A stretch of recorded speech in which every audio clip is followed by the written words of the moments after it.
Hey everybody, welcome back to Kitchen Senses. In Lesson 6, we're going to be talking about using your kitchen senses. And so, appreciate you guys joining us today, whether you're in the classroom with us or joining us online.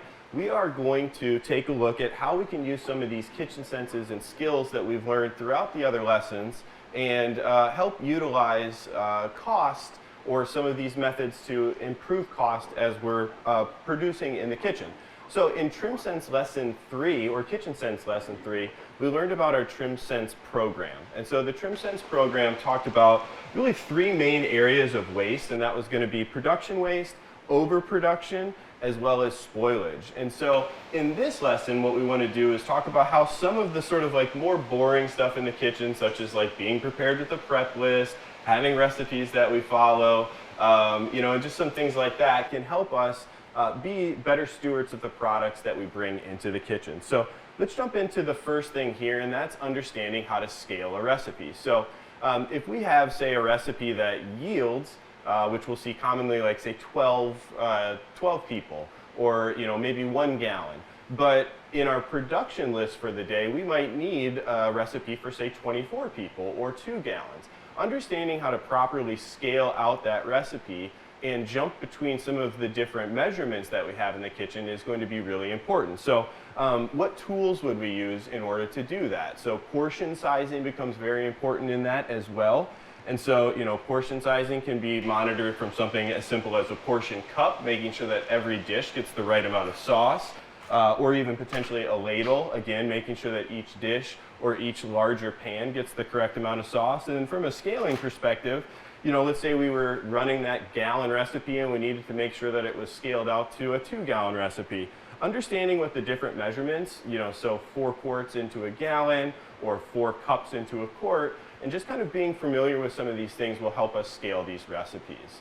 So when we are serving yourself, you want to make sure that you use some of these things, such as these measuring spoons or even these serving ramekins, to make sure that you are not only not wasting the product in the serving process, but also making sure that we are mindful of the scaling process as well. So how can we make sure that we are being good stewards of this and that we're scaling these recipes correctly? Well, I think the key word there is recipes. So it's always helpful to create a shopping list for these recipes so that you know exactly what you need on hand. And so, for example here, if we've got a recipe and we've got sort of all of these items that we know that we need in order to produce our meal for the day, it's going to be very helpful not only to have a shopping list for exactly what you need, but also to know what you already have on hand. So again, we talked about some of the things that we have overproduction or just spoilage from our Trim Sense. If we make sure that we don't over order and that we make sure that we utilize the things that we already have on hand, we're just going to, again, be more cost effective in our production. So in addition to that, creating a weekly list of the meals that you have going can also help you. So here I have a list of our weekly menus here for this site, and you can see all the things that we were going to and plan on putting out in this week's events.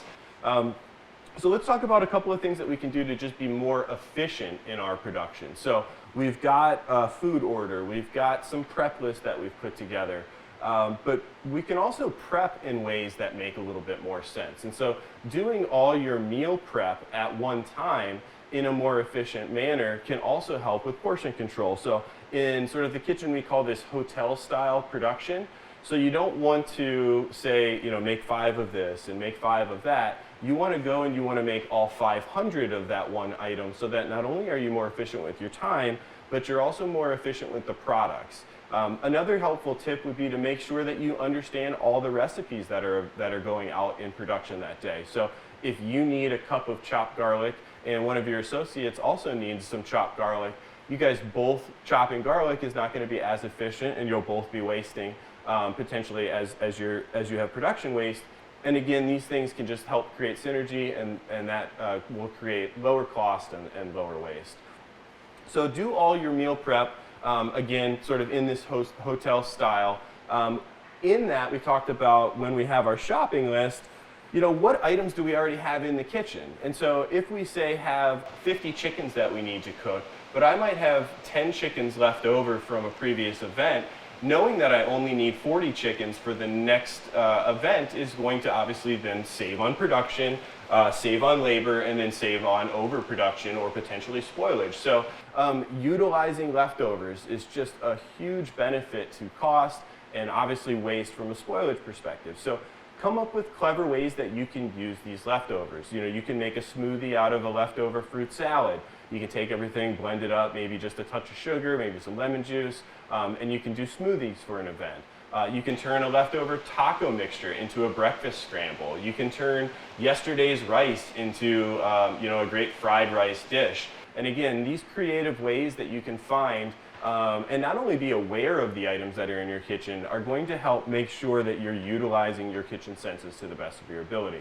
So again, we talked about ordering product, which is going to be one of the biggest and most effective ways that we can make sure that we're managing waste. So understanding what to buy is going to make sure that we aren't over purchasing our products. And again, you know, I come back to that list and that organization. The more that we know what recipes we have for the day, what the scaling of those recipes are, what products are already on hand in our kitchens and in our coolers, and knowing what needs to kind of go first.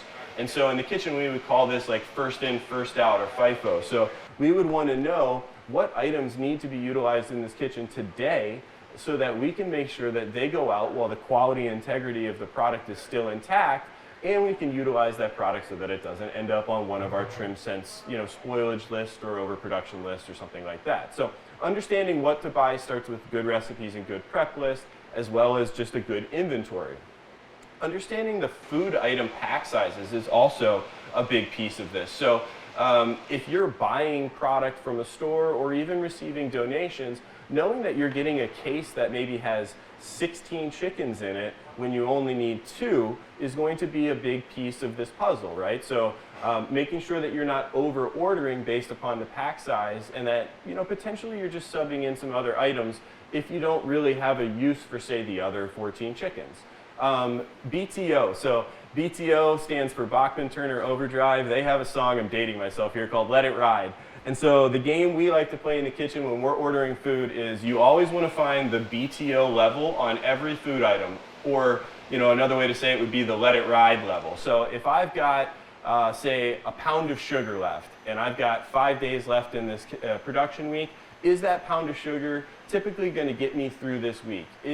Are, you know, 15 chickens going to get me through this week? So, you know, as chefs and good stewards of the products that we have and that we receive, we want to kind of know how much in general we always need. And that BTO level or that Let It Ride level, you want to keep your par levels of the items that you have on hand as low as possible without putting yourself in jeopardy of not being able to finish the production. So I encourage you guys all, as you're doing this, to understand and see, you know, over the course of time, weeks, months, what some of those BTO levels are for the key items around your kitchen.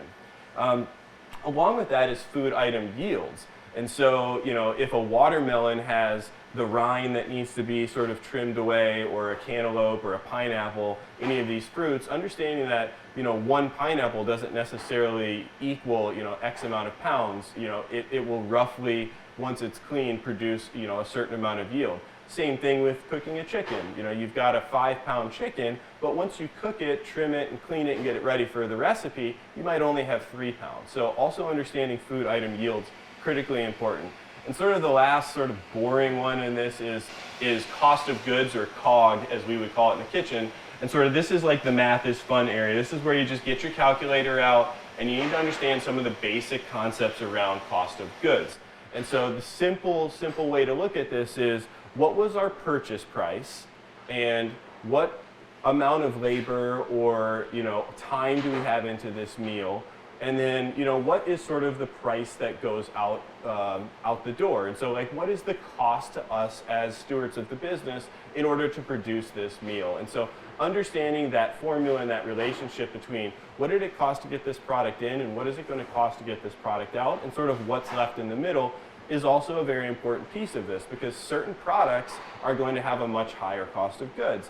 You know, a very inexpensive rice or grain can help bring the overall cost of a dish down and allow you to use maybe a more premium protein, such as, like, you know, a flank steak or something like that. So understanding that cost of goods and the dynamic of how we can build a recipe, we'll cover a little bit more in our next lesson, but just something that I want you guys to keep in mind as we're talking about being good stewards of the business and not really wasting or being more mindful of the waste of a product. So that brings us to our Kitchen Sense daily demo for today. The challenge for you guys is going to be to create a prep list based upon the recipes that you have for your site today, or you know, recipes that were provided if you're taking this class you know, online. Go ahead and create a prep list with those recipes provided, and with that prep list we want to make sure that you're utilizing any overproduction items that might still be available in the kitchen. And then of course we want to make sure that we're tracking using our TrimSense tracking sheets, track the production of the food waste utilizing those TrimSense tools, and calculate what your full meal cost would be. Again, those TrimSense sheets that we learned about in lesson 3 will show you some of the more details of that formula, but encourage you guys to have fun with this.